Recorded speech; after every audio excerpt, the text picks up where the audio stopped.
CGI Gavai पर जूता फेंकने के मामले में बड़ी वकील राकेश किशोर की मुश्किलें। राकेश किशोर के खिलाफ अवमानना का केस चलाने को मिली मंजूरी।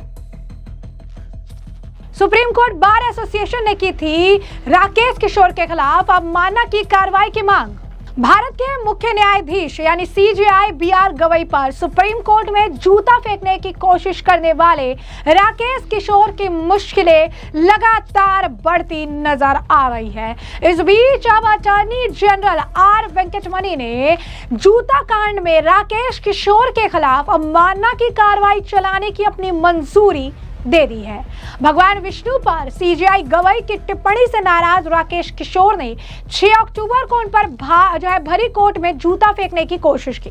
हालांकि बाद में सीजीआई ने उन्हें माफ करते हुए कोई भी कार्रवाई करने से इनकार कर दिया था। अटॉर्नी जनरल द्वारा मानना की मंजूरी दिए जाने की बात की जानकारी सॉलिसिटर जनरल तुषार मेहता ने तब दी जब सुप्रीम कोर्ट बार एसोसिएशन अध्यक्ष और वरिष्ठ वकील विकास सिंह ने जस्टिस सूर्यकांत और जस्टिस जयमाल्या बागची के बेंच के सामने इस मामले को उठाया। कोर्ट के अवमानना का नियम सेक्शन 15 के अनुसार किसी भी व्यक्ति के खिलाफ इसकी कार्रवाई शुरू किए जाने से पहले अटॉर्नी जनरल की मंजूरी की जरूरत होती है। सीजीआई गवई पर जूता फेंकने के मामले में अटॉर्नी जनरल की ओर से यह मंजूरी दी गई है। सुप्रीम कोर्ट बार एसोसिएशन ने राकेश किशोर के खिलाफ अवमानना की कार्रवाई की मांग की थी और एजी वेंकटमणि ने को पत्र लिखा था। विकास सिंह ने सुप्रीम कोर्ट में इस मामले को कल लिस्ट करने का जो आप कह सकते हैं आग्रह किया था। उन्होंने लिखा कि जूता फेंकने के मामले को ऐसे ही नजरअंदाज नहीं किया जा सकता। राकेश किशोर को जूता फेंकने पर कोई पछतावा नहीं। मैंने अटॉर्नी जनरल से मंजूरी मांगी थी और इसे कल लिस्ट किया जा सकता है। सोशल मीडिया पर इस मामले में पागल से हो गए हैं। सॉलिसिटर जनरल तुषार मेहता ने भी इस मामले को गंभीर बताया। कहा कि राकेश किशोर के खिलाफ अवमानना की कार्रवाई शुरू करने के लिए एजी द्वारा मंजूरी दी जा चुकी है। संस्था की ईमानदारी दांव पर है, कुछ कार्रवाई की जरूरत है। हालांकि इतना सब सुनने के बाद कोर्ट ने कहा कि इस घटना को जाने देना ही सबसे बेहतर होगा। मेहता और सिंह ने अदालत से सोशल मीडिया पर ऐसी सामग्री पोस्ट करने पर रोक से संबंधित आदेश पारित तक करने का अनुरोध कर दिया और ये कहा कि हर तरह की अपमानजनक टिप्पणियों की जा रही है। पीठ ने कहा कि भाषण और अभिव्यक्ति का मौलिक अधिकार दूसरों की गरिमा की कीमत पर नहीं हो सकता। इसे सोशल मीडिया की अनियमित प्रकृति के दुष्प्रभावों की ओर इशारा किया। कहा, हम सामग्री के उत्पाद और उपभोक्ता दोनों हैं। हालांकि कोर्ट ने मामले की सुनवाई के लिए लिस्ट नहीं किया। जस्टिस कांत ने कहा, देखते हैं एक हफ्ते में क्या होता है और भी बिकने वाली चीजें पढ़ेंगे। जस्टिस बागची ने कहा कि शायद छुट्टियों के बाद कुछ और चीजें सामने आएगी। प्रधान न्यायाधीश पर जूता फेंकने के प्रयास की इस अभूतपूर्व घटना 6 अक्टूबर को हुई थी और उस दिन सुबह करीब 11:35 पर अदालत कक्ष संख्या 1 में 71 वर्षीय अधिवक्ता राकेश किशोर ने अपना जूता उतारकर प्रधान न्यायाधीश की अध्यक्षता वाली पीठ की ओर फेंकने का प्रयास किया। सुरक्षा कर्मियों ने आरोपी अधिवक्ता को तुरंत हिरासत में लिया।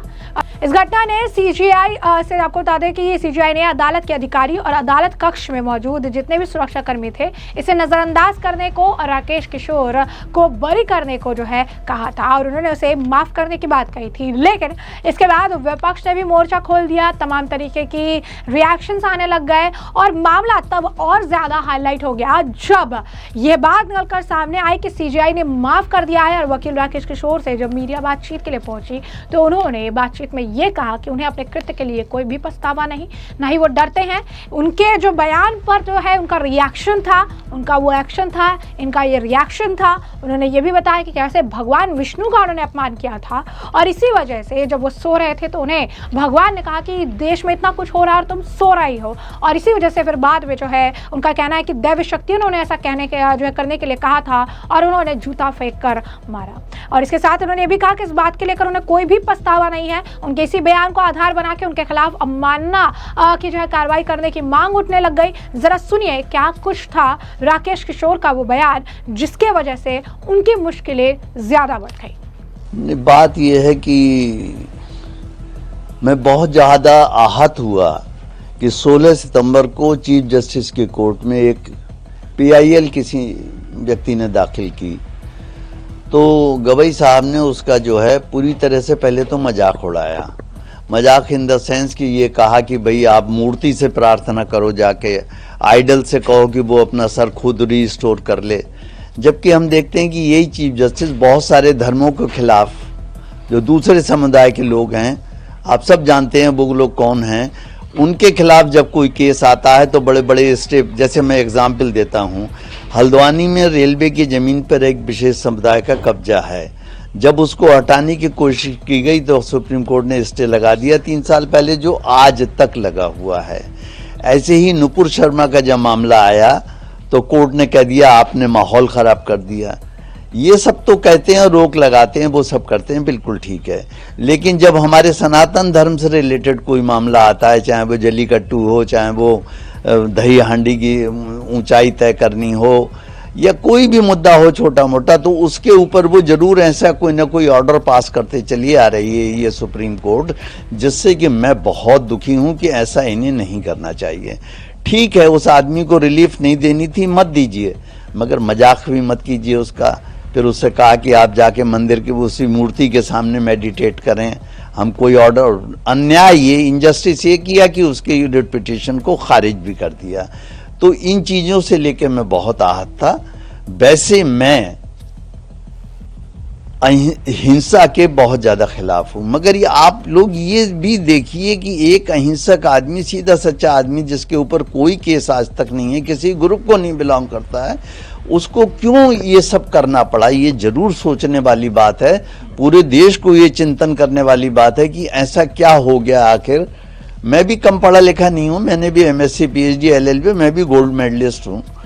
ऐसा नहीं है कि मैं नशे में था या मैंने कोई गोलियां खा रखी थी और मैं कुछ करके आया, ऐसा कुछ भी नहीं है। उन्होंने एक्शन किया, मेरा रिएक्शन था, ये जो भी था।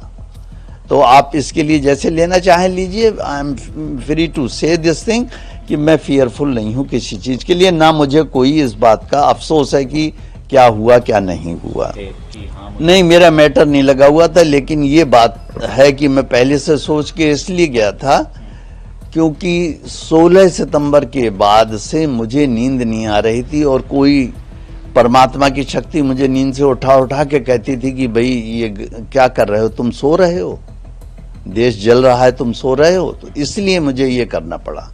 कल की तैयारी मेरी थी ये कि मैं 2 दिन, मैं हार्ट का पेशेंट हूँ, वाल्व मेरा एक पूरी तरह से खराब है, जिसका अब मुझे रिप्लेसमेंट कराना है। अपोलो में मेरा पिछले 7-8 साल से इलाज चल रहा है हार्ट का। मैं 2 दिन की दवाएं लेके गया था, क्योंकि मुझे मालूम है कि पुलिस के इंतजाम में इसमें उसमें देर लगेगी। और मैं ये भी सोच, मुझे तो बड़ा ताज्जुब है कि चीफ जस्टिस ने मुझे छोड़ दिया।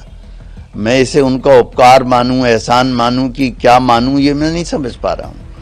छोड़ दिया, उनकी मर्जी है। तो जैसे कि आपने उनका बयान सुना, उन्होंने साफ शब्दों में इस बात पर जोर दिया था कि मैं डरने वाला नहीं हूं, मेरे को अपने कृत्य को लेकर कोई पछतावा नहीं है, मैंने कुछ भी गलत नहीं किया है। उन्होंने भगवान विष्णु का अपमान किया, मुझे उनके बयानों से आहत हुआ और उसके बाद मेरा उस पर रिएक्शन था।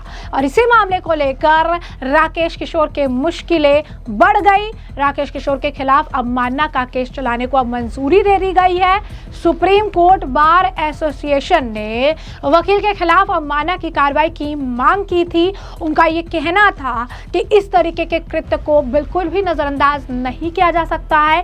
और उसके तुरंत बाद विपक्ष ने इस मुद्दे को खूब धार दी, खूब तूल पकड़ाया और ये कहा कि CJI का अपमान है। फिर एक दलित कार्ड भी खेला गया और इस पूरे मामले को सोशल मीडिया पर काफी ज्यादा उछाला गया, जैसा कि सुप्रीम कोर्ट में भी जस्टिस कांत और जस्टिस बाक्षी ने इस चीज का जिक्र भी किया और ये बात भी कही कि जो चीज बीत गई उसे जाने देना चाहिए, क्योंकि अगर हम इसे उठाते हैं तो इस मामले को लेकर काफी लंबी चर्चा चलेगी। तो अभी देखते हैं कि एक हफ्ते में क्या होता है, उसके बाद जो है इस मामले पर डिस्कशन किया जाएगा। तो ऐसे में हमने आपको जो पूरा मामला है विस्तार से बताया और इस मामले पर आपकी जो राय हो कमेंट सेक्शन में कमेंट करके जरूर साझा करिएगा। धन्यवाद।